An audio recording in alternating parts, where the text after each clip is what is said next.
Hello, എല്ലാവർക്കും നമസ്കാരം. Universe and breath, അതായത് പ്രപഞ്ചവും ശ്വാസവും എന്ന വിഷയവുമായി ബന്ധപ്പെട്ട് ഞാനൊരു ചാനൽ തുടങ്ങുകയാണ്. അതായത് ആഗോളതാപനവും കാലാവസ്ഥാ വ്യതിയാനവും മനുഷ്യരാശിയെയും ഈ പ്രപഞ്ചത്തെയും എങ്ങനെയാണ് പിടിച്ചു കുലുക്കുവാൻ പോകുന്ന വിഷയവുമായി ബന്ധപ്പെട്ടിട്ടാണ് ഈ ചാനൽ തുടങ്ങുവാൻ എന്നെ പ്രേരിപ്പിച്ചത്. കാരണം ഇപ്പോൾ കഴിഞ്ഞ വയനാട് ദുരന്തം പോലും ഈ കാലാവസ്ഥാ വ്യതിയാനത്തിൻ്റെ ഏറ്റവും വലിയ ഭീകരമായ രൂപം നിങ്ങളെ കാണിച്ചു തന്നിരിക്കുകയാണ്. സാധാരണ ജനവിഭാഗങ്ങളും മറ്റും ആരും ശ്രദ്ധിക്കാത്ത ഒരു വിഷയമാണ് ആഗോളതാപനവും കാലാവസ്ഥാ വ്യതിയാനവും.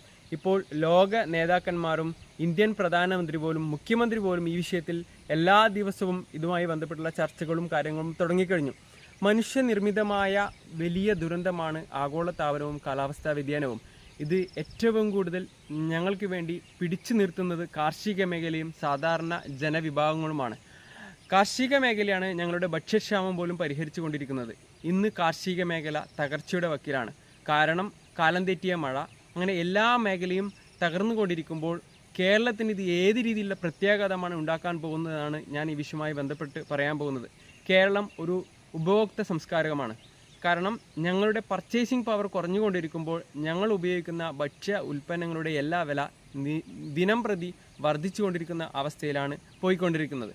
കാരണം നിങ്ങൾക്ക് ഇന്ന് നിങ്ങളുടെ മാർക്കറ്റിൽ പരിശോധിച്ച് കഴിഞ്ഞാൽ 10 രൂപയ്ക്ക് കിട്ടിയിരുന്ന തക്കാളിക്ക് ഇന്ന് 38 രൂപയും ഉള്ളിക്ക് 50 രൂപയ്ക്ക് മുകളിലും അങ്ങനെ എല്ലാ വസ്തുക്കളുടെയും വില ഗണ്യമായി വർദ്ധിക്കാൻ കാരണം മറ്റുള്ള സംസ്ഥാനങ്ങളിൽ നിന്നും മറ്റുള്ള രാജ്യങ്ങളിൽ നിന്നും ഇതിൻ്റെ പ്രത്യാഘാതം വന്നുകൊണ്ടിരിക്കുകയാണ്.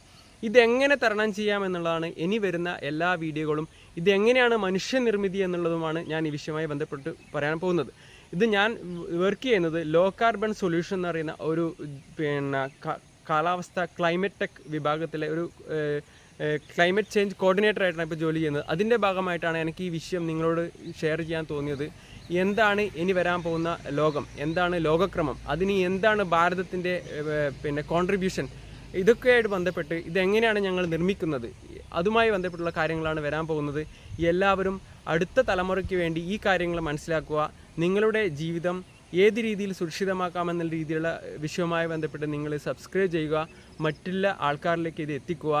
അടുത്ത തലമുറയ്ക്ക് വേണ്ടി ഈ പ്രപഞ്ചം നല്ല രീതിയിൽ കൈമാറുവാൻ വേണ്ടി നാം ഓരോ ആൾക്കാരും പ്രതിജ്ഞാബദ്ധമാണെന്ന് ഈ ഒരു അവസരത്തിൽ പറഞ്ഞു ഞാൻ നിർത്തുന്നു. എല്ലാവർക്കും നന്ദി, നമസ്കാരം.